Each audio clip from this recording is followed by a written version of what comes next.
Hello नमस्कार दोस्तों, Saraswati group of colleges की इस ऑनलाइन प्लेटफॉर्म पर आप सभी का स्वागत है। आज हम दीनदयाल उपाध्याय गोरखपुर विश्वविद्यालय बीए फर्स्ट सेमेस्टर विषय समाजशास्त्र एसओसी 101 में समाजशास्त्र का परिचय जानेंगे। तो आइए आज हम समाजशास्त्र को पढ़ें। समाजशास्त्र विषय की उत्पत्ति यानी कि आज का जो हमारा पहला जो टॉपिक होगा, तो फर्स्ट यूनिट में हम चलते हैं। फर्स्ट यूनिट में जो हमारा पहला जो टॉपिक है वो है समाजशास्त्र का उदय। समाजशास्त्र का उदय। समाजशास्त्र का उदय यूरोप के फ्रांस देश में हुआ था, इसलिए इसे सोशियोलॉजी शब्द का प्रयोग किया गया। यानी कि समाजशास्त्र को हम सोशियोलॉजी भी कहते हैं, जो यूरोप में इसका प्रयोग किया गया। इस विषय को शुरुआत करने से पहले एक विद्वान का नाम लेना चाहेंगे हम। वो विद्वान है जे.एस. मिल। जे.एस. मिल ने समाजशास्त्र को दो भिन्न भाषाओं की अवैध संतान कहा है। जे.एस. मिल जो मिल हैं, जे.एस. मिल जो हैं, वो समाजशास्त्र को दो भाषाओं की अवैध संतान कहा है। तो इस दृष्टि से देखा जाए तो समाजशास्त्र समाज का अध्ययन करने वाला विज्ञान है। आगे हम इसके बारे में और भी विस्तार से चर्चा करेंगे कि समाजशास्त्र किन शब्दों से बना है। इसकी उत्पत्ति के बारे में फिलहाल आज हम जानेंगे कि समाजशास्त्र का विकास कैसे हुआ। आप लोग देख भी रहे होंगे स्क्रीन पे कि समाजशास्त्र का उद्भव एवं विकास, जिसमें प्लेटो, अरस्तु, मनु, कौटिल्य ने सदियों पहले पूर्व कर लिया था। इसलिए कहा जाता है कि जब से भूमंडल है तभी से समाज भी है। तो इन्होंने समाज के बारे में बताया कि समाज तो बहुत पहले ही हमारे जो है ब्रह्मांड में था, लेकिन एक विषय के रूप में, जैसे अगर हम देखें तो एक विषय के रूप में, जैसे राजनीति शास्त्र में हम राजनीतिक पक्षों का अध्ययन करते हैं, अर्थशास्त्र में समाज के आर्थिक पक्षों का अध्ययन करते हैं, दर्शन शास्त्र में समाज के धार्मिक पक्षों का अध्ययन करते हैं। तो एक ऐसा विषय होना चाहिए जिसमें सामाजिक पक्षों का अध्ययन हम कर सकें, तो वो विषय समाजशास्त्र, यानी कि समाजशास्त्र में हम सामाजिक पक्षों का अध्ययन कर सके। इसलिए 1838 में हमारे मन में ये सवाल भी होगा कि क्या 1838 से पूर्व समाजशास्त्र का अध्ययन होता था। जैसे मैंने अभी पहले भी बताया कि हम जैसे राजनीति शास्त्र की बात मैंने कहा, अभी अर्थशास्त्र की बात कहा, दर्शन शास्त्र की बात मैंने कहा, तो ठीक उसी प्रकार से जो समाजशास्त्र, इसमें सामाजिक पक्षों का हम अध्ययन करेंगे। तो समाजशास्त्र का उद्भव कहाँ से हुआ? आप लोगों ने सुना भी होगा, फ्रांस की क्रांति और इंग्लैंड की क्रांति। कहते हैं कि एक विषय के रूप में समाजशास्त्र नवीन है। मतलब अगर हम बात करें एक विषय के रूप में, समाजशास्त्र जो है एक नवीन विषय है। अगस्ट काम्टे ने इसे नवीन विषय कहा, नए विज्ञान या नया विषय का दर्जा दिया इसे। किंतु इसका अतीत प्राचीन एवं लंबा है। मैंने अभी कहा ना कि समाज तो बहुत पहले ही हो चुका था, जब से ब्रह्मांड है तब से समाज है, लेकिन हम बात यहाँ समाजशास्त्र की कर रहे हैं, जुड़ा उसी से है, सामाजिक पक्षों से है, किंतु इसका अति प्राचीन एवं लंबा है। तो किसी भी युग की सामाजिक परिस्थितियों का जो तत्कालीन जो विचार जो होता है, किसी भी युग में सामाजिक परिस्थितियों का जो तत्कालीन जो विचार होता है, वो विचारों का सदैव संबंध हुआ करता है। यानी कि जो परिस्थितियां जो होती हैं वो तत्कालीन विचारों से जो है सदैव संबंधित होती हैं। इसलिए समाजशास्त्र की विषय की उत्पत्ति जो है यूरोपीय देशों में हुआ। इसलिए उस समय के जो, यानी कि यूरोप देश में उस समय जो सामाजिक जो परिस्थितियां जो होगी उसको हमें समझना आवश्यक है। क्योंकि अगर हमें समाजशास्त्र के उद्भव को समझना है अब मैंने अभी कहा कि जो समाजशास्त्र की जो उत्पत्ति जो हुई वो यूरोप के फ्रांस देश से हुआ, इसलिए हम यूरोप की ऐसी कौन सी परिस्थितियाँ, ऐसी सामाजिक कौन सी ऐसी परिस्थितियाँ उत्पन्न हुई होगी जिससे समाजशास्त्र शब्द यानी समाजशास्त्र विषय का उद्गम हुआ। अतः एक वैज्ञानिक विषय के रूप में, चूँकि समाजशास्त्र को विज्ञान का भी दर्जा दिया गया है, तो एक वैज्ञानिक विषय के रूप में समाजशास्त्र के उद्भव के बीच को यूरोपीय इतिहास के उस काल में हमें जाना होगा, यानी कि यूरोप के उस काल में हमें जाना होगा। जैसा मैंने अभी पहले भी कहा कि फ्रांस और इंग्लैंड की औद्योगिक क्रांति, फ्रांस की क्रांति और इंग्लैंड की औद्योगिक क्रांति के बारे में हम चर्चा करेंगे। ये उस समय की बात है जिस समय फ्रांस और इंग्लैंड में सामाजिक और आर्थिक व्यवस्था में काफ़ी परिवर्तन हुए थे। जो हमारा जो उस समय जो फ्रांस और इंग्लैंड में जो औद्योगिक जो क्रांति हुई थी उसमें सामाजिक एवं आर्थिक राजनीतिक परिवर्तन हुए। तो यूरोपीय इतिहास में परिवर्तन का यह युग, इस युग को हम जो है प्रबोधन युग के नाम से भी जानेंगे। यानी कि यूरोपीय इतिहास में जो परिवर्तन जो हुआ उस युग को हम प्रबोधन युग के नाम से जानते हैं, क्योंकि दार्शनिक थे तो उस समय के जो चिंतन की जो प्रक्रिया थी, दार्शनिक के जो चिंतन की जो प्रक्रिया थी वो केवल तर्क पर आधारित थी। अब जो व्यक्ति जो थे वो अपने सभी पहलू जो है वो तर्कों के आधार पर करते थे। तो प्रबोधन युग में सामंतवादी, जो प्रबोधन युग में जिसे यूरोपीय इतिहास में जो परिवर्तन का जो युग जो कहा जाता है, जिसे हम प्रबोधन युग के नाम से जानते हैं, उस युग में सामंतवादी यूरोप में परंपरागत चिंतन में क्रांतिकारी, यानी कि उस समय के जो परंपरागत जो चिंतन था उसमें एक क्रांतिकारी परिवर्तन हुआ। परिणाम स्वरूप जो है क्रांतिकारी परिवर्तन के परिणाम स्वरूप यूरोपीय समाज के चिंतन की जो प्रक्रिया थी वो तार्किक हो गई। अब लोग तर्कों के आधार पर, अब जो सारे लोग जो है जीवन के प्रत्येक पहलू, यानी कि जो भी उस समय के जो लोग थे उन्होंने अपने जीवन के समस्त पहलू पर तर्क करने लगे, तर्कों के आधार पर निर्णय लेने लगे। इसलिए यूरोप समाज में हो रहे परिवर्तन को समझने के लिए हमें उस यूरोप समाज को, यानी कि यूरोप समाज में जो परिवर्तन हुआ उसे समझने के लिए हमें पहले प्रबोधन युग से पहले यूरोप के प्रबोधन युग को समझने से पहले यूरोप के सामाजिक परिस्थितियों, जो सामाजिक, क्योंकि समाजशास्त्र का जो उद्भव था वो सामाजिक जो परिस्थितियों के कारण, जो समाजशास्त्र जो विषय बना वो सामाजिक परिस्थितियों के कारण ही बना। तो उस समय की सामाजिक परिस्थितियां क्या थीं, तो सामाजिक परिस्थितियों का हम अध्ययन करेंगे। तो देखते हैं हम कि यूरोप के जो पारंपरिक जो स्वरूप थे, जो पारंपरिक जो स्वरूप था वो उत्पादन का प्रमुख साधन था। यानी कि उस समय के जो व्यक्ति के जो व्यवसाय थे, जो पारंपरिक जो स्वरूप था वो भूमि पर उत्पादन, यानी कि भूमि पर लोग आश्रित थे। अर्थात जो पारंपरिक यूरोपीय समाज में भूमि में आर्थिक व्यवस्था, वहाँ की जो आर्थिक जो व्यवस्था थी वो भूमि पर आधारित थी। कृषि था, कृषि जो भी वहाँ का जो व्यवसाय होता था वो कृषि प्रधान था उस समय।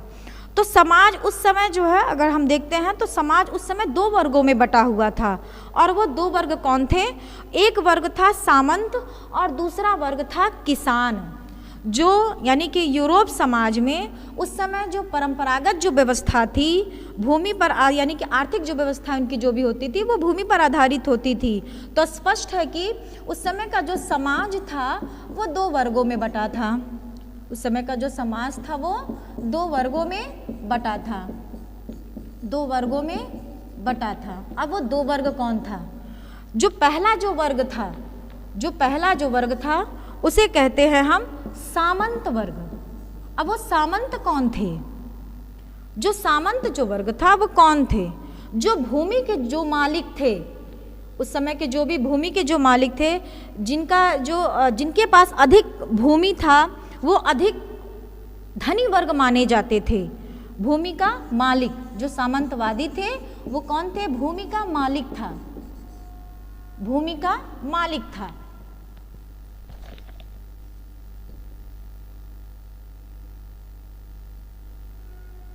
उस भूमि के एक दूसरा वर्ग जो था, जो दूसरा वर्ग था वो था किसान। और किसान जो निहायती गरीब जिसे कहा जाता है, गरीब वर्ग के श्रेणी में आता था। तो भूमि का मालिक होने, ये सामंत जो थे वो भूमि के मालिक थे, और किसान जो थे वो भूमि पर उत्पादन करता था। यानी कि जो सामंतवादी थे, जो भी सामंत थे, वो इन किसानों को अपने वहाँ काम पे रखे थे। यानी कि वो अपने भूमि पर उनसे श्रम करवाते थे, भूमि पर उत्पादन करते थे। तो दो वर्ग था। तो फिर धर्म, तो ये तो हो गया कि उस समय का जो सामंतवादी जो व्यवस्थाएं थी वो स्ट्रांग थी। उस पूंजीपति, यानी कि अगर हम देखें उसमें, तो पैसे वाला, अगर जो जिसके पास भूमि जो ज़्यादा था वो अमीर माना जाता था, और किसान जो थे वो एक गरीब वर्ग के श्रेणी में आते थे। और वो गरीब जो वर्ग थे वो इनके वहाँ काम करते थे, इनके वहाँ खेती करते थे, जिससे उनका गुजारा चलता था, गुजारा होता था। ये व्यवस्था थी उस समय यूरोप के देश में। उस समय की जो व्यवस्थाएं थी वो ऐसी थी। अब बात करते हैं धर्म समाज में केंद्रीय रूप में था। यानी कि उस समय का जो धर्म था वो केंद्रीय रूप में था। अर्थात धर्म के जो थे, जिन्हें हम कहते हैं पादरी। तो जो पादरी थे वो धर्म गुरु माने जाते थे। नैतिकता एवं अनैतिकता का निर्धारण उन्हीं के द्वारा होता था कि क्या सही है, क्या गलत है। आगे हम चर्चा करेंगे। तो इस तरीके से जो सामंतवादी जो व्यवस्था थी, जो भी उस समय यूरोप में जो हलचल जो हो रहा था, वो एक संदेश था कि किस प्रकार से समाज में परिवर्तन होने को है। समाज ऐसी कौन सी परिस्थिति लाई जाए, ऐसी कौन सी व्यवस्था लाई जाए जो सामाजिक व्यवस्था में परिवर्तन हो सके। आगे अब इसको ध्यान में रखते हुए हम चर्चा करेंगे कि फ्रांस की क्रांति क्या है, क्योंकि हमारा जो विषय है वो समाजशास्त्र का उद्भव है। तो जब तक हम फ्रांस की क्रांति को नहीं पढ़ेंगे, इंग्लैंड की औद्योगिक क्रांति नहीं पढ़ेंगे, तब तक हम समाजशास्त्र विषय को अच्छे से मूल रूप से नहीं समझ पाएंगे। तो फ्रांस की क्रांति जब माना जाता है 1789 में, औद्योगिक क्रांति जो है वो है 1760 में। ये दो ऐसी क्रांतियां थीं जिसके परिवर्तन से लोगों के मन में एक चेतना, एक बौद्धिक चेतना जागृत हुई। लोग एक्टिव हो गए, लोग अपनी समस्याओं को तर्कों के आधार पर जोड़ने लगे, ना कि धार्मिकता के आधार पर, और ना ही किसी के सामंतवादी के अंडर में रहकर वो काम करते थे। तो ये जो क्रांतियां जो हुई, लोगों में एक बौद्धिक चेतना जागृत का समय माना जाता है। तो उस समय क्या हुआ कि पुराने जो वर्ग थे उनका अस्तित्व धीरे धीरे मिटने लगा था। यानी कि अस्तित्व उनका मिट गया था और नए वर्गों का उदय हो रहा था। धर्म का महत्व एवं प्रभाव धीरे धीरे कम होता जा रहा था। महिलाओं में जो स्थिति थी वो थोड़ा बहुत सुधार हो रहा था।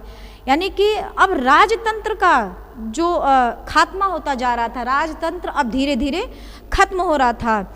अब राजतंत्र की जगह जो है लोकतंत्र का उदय शुरू हुआ। लोकतंत्र के उदय से लोगों में एक चेतना जागृत हुई।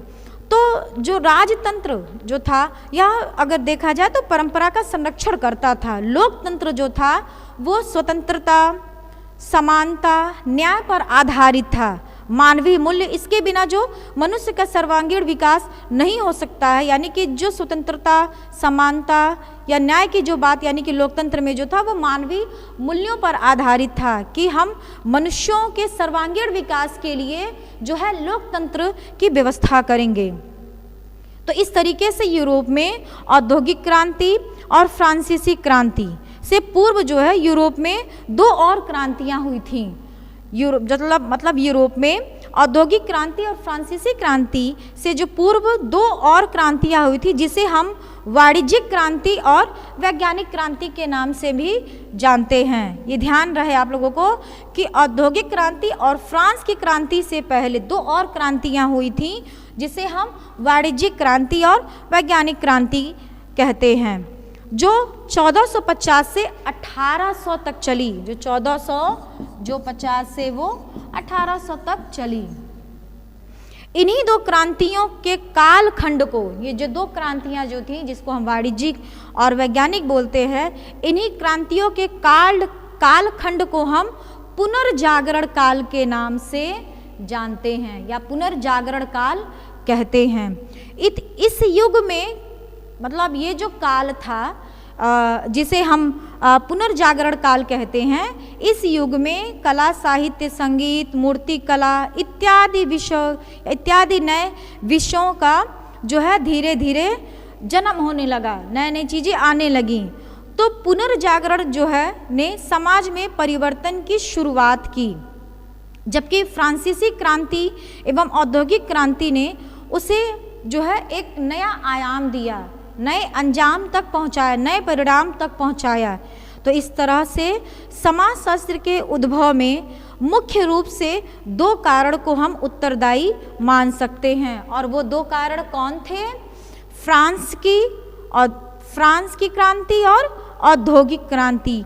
ये 2 ऐसी क्रांतियां थीं जिससे समाज को एक नया, यानी कि समाज को सामाजिक विषय से संबंधित जो भी सामाजिक जो परिस्थितियां थीं उसको समझने के लिए समाजशास्त्र शब्द का उद्गम हुआ या समाजशास्त्र विषय का जन्म हुआ। तो आगे जो हम एक छोटी सी जो है हम चर्चा करेंगे कि फ्रांस की क्रांति जो है 18वीं शताब्दी के उत्तरार्ध में मध्य वर्ग के द्वारा सामंतों के विरुद्ध, यानी कि सामंतों के विरुद्ध जो है जो फ्रांस की क्रांति हुई, जिसमें विश्व के इतिहास में उसे हम फ्रांस की क्रांति के नाम से, यानी कि सामंतों को हटाने के लिए या सामंतवादी व्यवस्था को हटाने के लिए फ्रांस की क्रांति को हम जानते हैं। तो फ्रांस की क्रांति स्वतंत्रता एवं समानता के लिए मानव संघर्ष के इतिहास को मोड़ देने की घटना सिद्ध हुई। तो किस तरह से जो है उस समय फ्रांस में स्वतंत्रता, समानता के लिए मानव संघर्ष के इतिहास को एक नया मोड़ देने के लिए फ्रांस की क्रांति सिद्ध हुई, और फ्रांस की क्रांति में सामंतवादी व्यवस्था को समाप्त करके नई व्यवस्था का सूत्रपात किया गया। इस क्रांति में पहले विचार, यानी कि इस क्रांति ने जो है उपजे विचार में दुनिया के सभी देशों को प्रभावित, यानी कि जो फ्रांस की जो क्रांति थी तो सिर्फ यूरोप ही प्रभावित नहीं हुआ, हर वो देश, हर वो समाज इससे प्रभावित हुआ, क्योंकि सभी देशों में कहीं ना कहीं सामंतवादी व्यवस्था राज्य करती थी। तो इसके, यानी कि जो फ्रांस की जो क्रांति थी, इससे लोगों में एक नई चेतना जागृत हुई और पूरे देश को इसने प्रभावित किया। तो फ्रांस की क्रांति का प्रभाव हम भारत में भी हमें देखने को मिलता है, और हमारे संविधान में भी आप जैसा देख रहे होंगे कि संविधान की जो प्रस्तावना है जिसमें स्वतंत्रता, समानता और भ्रातृत्व की बात कही गई है, तो इससे साफ जाहिर होता है कि फ्रांस की क्रांति से कितना लोगों में प्रभाव पड़ा या देशों में प्रभाव पड़ा।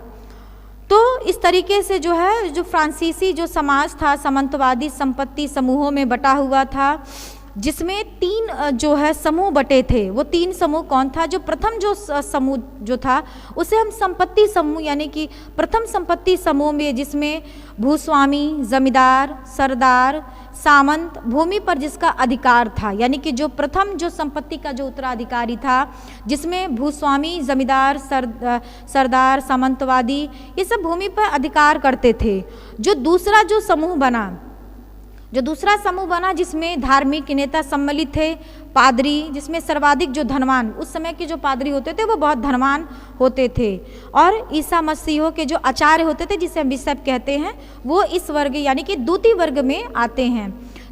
तृतीय जो वर्ग थे जिसमें अन्य जो इन दोनों से, यानी कि प्रथम और द्वितीय के बचने के बाद जो अन्य से जो सदस्य आते थे, जिसमें जो मेहनत करने वाले जो लोग थे, जिसमें किसान वर्ग भी शामिल था। तो सर्वाधिक मेहनत करने वाले लोग जो हमेशा जो परेशान रहते थे। तो इस तरीके से फ्रांसीसी जो समाज था वो सामंतवादी संपत्ति समूहों में 3 समूहों में जो बटा हुआ था, और 3 समूह जैसा मैंने पहले भी बताया कि जिसमें भूस्वामी, जमींदार, सामंत, भूमि पर अधिकार करने वाले जो प्रथम में आते थे, दूसरे में जो धार्मिक नेता थे जिसमें पादरी भी आते थे, और बिशप जो ईसा मसीह के जो आचार्य माने जाते थे, और तीसरे में इन दोनों से बचने के बाद जो दीन दुखिया जिसे बोला जाता है, यानी कि वो वर्ग आता था जिसमें मेहनत करने वाले वो लोग जैसे किसान वर्ग आते थे। तो इन तीनों के अलावा एक समूह और था जिसे हम अर्धदल के नाम से जानेंगे। अर्धदल के बारे में हम आगे आप लोगों के अन्य वीडियो में भी हम चर्चा करेंगे। तो फ्रांस की क्रांति से पूर्व फ्रांस में अमीर लड़ते थे, यानी कि अगर हम देखें तो जो फ्रांस की जो क्रांति से पूर्व फ्रांस में अमीर लड़ते थे, पुजारी पूजा करते थे और जनसाधारण इनके लिए धन की व्यवस्था करते थे। तो इस तरीके से उस समय की, यानी कि उस समय की यूरोप की जो व्यवस्था थी। तो फ्रांस की क्रांति धीरे धीरे जो है एक ऐसा मोड़ लेने लगी कि लोग जो है बहुत जो है एक्टिव होने लगे और अपनी लड़ाई वो अपने हक की लड़ाई वो लड़ने लगे, बौद्धिक चेतना जागृत हुई। तो इस तरीके से अगर हम देखें तो फ्रांस की क्रांति में जो बौद्धिक चेतना के ज़रिए लोगों में तर्कवाद और बौद्धिकवाद का युग जो है प्रारंभ हुआ। इस समय दार्शनिकों का जो प्रभाव था, जो फ्रांस की जनता पर जो प्रभाव था, फ्रांस की जनता तर्क एवं बुद्धि के आधार पर जो है सत्य की खोज करने लगी। इसमें एक विद्वान है जिनका नाम है मॉन्टेस्क्यू। तो एक मॉन्टेस्क्यू की एक बुक है द स्पिरिट ऑफ लॉ, एक मॉन्टेस्क्यू की एक बुक है। इस बुक के बारे में भी और हम मॉन्टेस्क्यू के बारे में भी आगे हम चर्चा करेंगे, लेकिन अभी फिलहाल हम ये जान लेते हैं कि इस पुस्तक में इन्होंने शक्तियों के पृथक्करण की बात की कि किस प्रकार से शक्तियाँ जो हैं 3 प्रकार की जो शक्तियाँ होती थी, जिसमें प्रशासनिक शक्तियाँ, विधायी शक्तियाँ, न्यायिक शक्तियाँ जो है कार्य करती थी। और ये जो शक्तियाँ थी कई लोगों को पृथक करके काम जो है करके बांटने के लिए पक्षधर थी, जो लोगों को काम के द्वारा कैसे कैसे कौन सी शक्तियाँ कौन सा काम करेगी। तो ये जो फ्रांस की जो क्रांति है, यानी कि ये एक तरीके से मैंने अभी बताया भी कि लोगों में किस तरह से बौद्धिक चेतना को इसने जागृत किया और लोगों में एक नए जो है सोच को डेवलप किया। अब चलते हैं हम औद्योगिक क्रांति। तो औद्योगिक नाम से ही इसमें साफ होगा कि इसमें कपास तथा खनन को सबसे पहले ज़्यादा प्रभावित किया। फिर ब्रिटेन के बाद में इसके आसपास के जितने भी जो देश थे, यानी कि जो औद्योगिक जो क्रांति थी, तो पहले ब्रिटेन में, फिर बाद में आसपास के देशों में तथा पूरे यूरोपीय देशों में पहुंच गया। यूरोप महाद्वीप सीमा को लांघकर एशिया के महाद्वीप तक ये पहुंच गया। धीरे धीरे करके उत्पादन की प्रणाली जन्म लेने लगी। सामंतवादी जो व्यवस्था जो थी भूमि पर जो आधारित है, पूंजीवादी व्यवस्था में परिवर्तित होने लगी। बड़े बड़े मशीनों का जन्म होने लगा। औद्योगिक क्रांति शब्द जिसके द्वारा अर्नाल्ड टायनबी भी इसके ब्रिटिश इतिहासकार थे, जिन्होंने औद्योगिक क्रांति पर चर्चा किया उन्होंने। तो इस तरीके से जो समाजशास्त्र का जो उद्भव है, किस प्रकार से औद्योगिक और फ्रांस की क्रांति प्रभावित थी, जिसके जरिए जो है समाजशास्त्र शब्द का उद्गम हुआ। तो एक अलग विषय के रूप में समाजशास्त्र का अध्ययन एवं अध्यापन अमेरिका के येल विश्वविद्यालय 1876 में, इस पे भी हम आगे चर्चा करेंगे। आगे हम पढ़ेंगे कि किस प्रकार से भारत में समाजशास्त्र का जो है प्रारंभ हुआ, भारत में समाजशास्त्र कैसे आया, कहाँ से इसकी शुरुआत की गई। तो सामाजिक पहलुओं के अध्ययन की लंबी परंपरा रही। फिर भी 18वीं शताब्दी में यूरोप की सामाजिक, आर्थिक, राजनीतिक, जो मैंने अभी पहले भी चर्चा कर दिया, मैंने फ्रांस की क्रांति, औद्योगिक क्रांति दोनों पढ़ाकर मैंने ये बता दिया कि यूरोप की सामाजिक, आर्थिक और राजनीतिक जो व्यवस्था थी, बौद्धिक परिस्थितियों ने समाजशास्त्र के उद्भव विकास में महत्वपूर्ण योगदान दिया, जिसके फलस्वरूप इस विषय का जो संस्थागत जो रूप था, उद्गम एवं विकास 19वीं शताब्दी के चौथे दशक में ऑगस्ट काम्टे ने 1838 में दिया। इस विषय का जो पहला जो नाम था वो विषय था सामाजिक भौतिकी। तो फ्रांस के महान दार्शनिक ऑगस्ट काम्टे को समाजशास्त्र का जनक माना जाता है और काम्टे ने ही सर्वप्रथम समाजशास्त्र को सामाजिक भौतिकी नाम दिया था। फिर बाद में 1838 में एक नए विषय के रूप में समाजशास्त्र का नाम दिया गया। तो समाजशास्त्र से उनका अभिप्राय जो था वो व्यक्ति व समाज के मध्य संबंधों के अध्ययन में वैज्ञानिक विधि का प्रयोग करना था तर्कों के आधार पर। जैसा कि मैंने अभी पहले भी बताया कि किस प्रकार के फ्रांस की और औद्योगिक क्रांति ने लोगों में तर्कों के आधार पर डिसीजन लेने की क्षमता को जागृत किया। तो समाजशास्त्र का जो व्यवस्थित जो अध्ययन था वो दुर्खिम ने किया।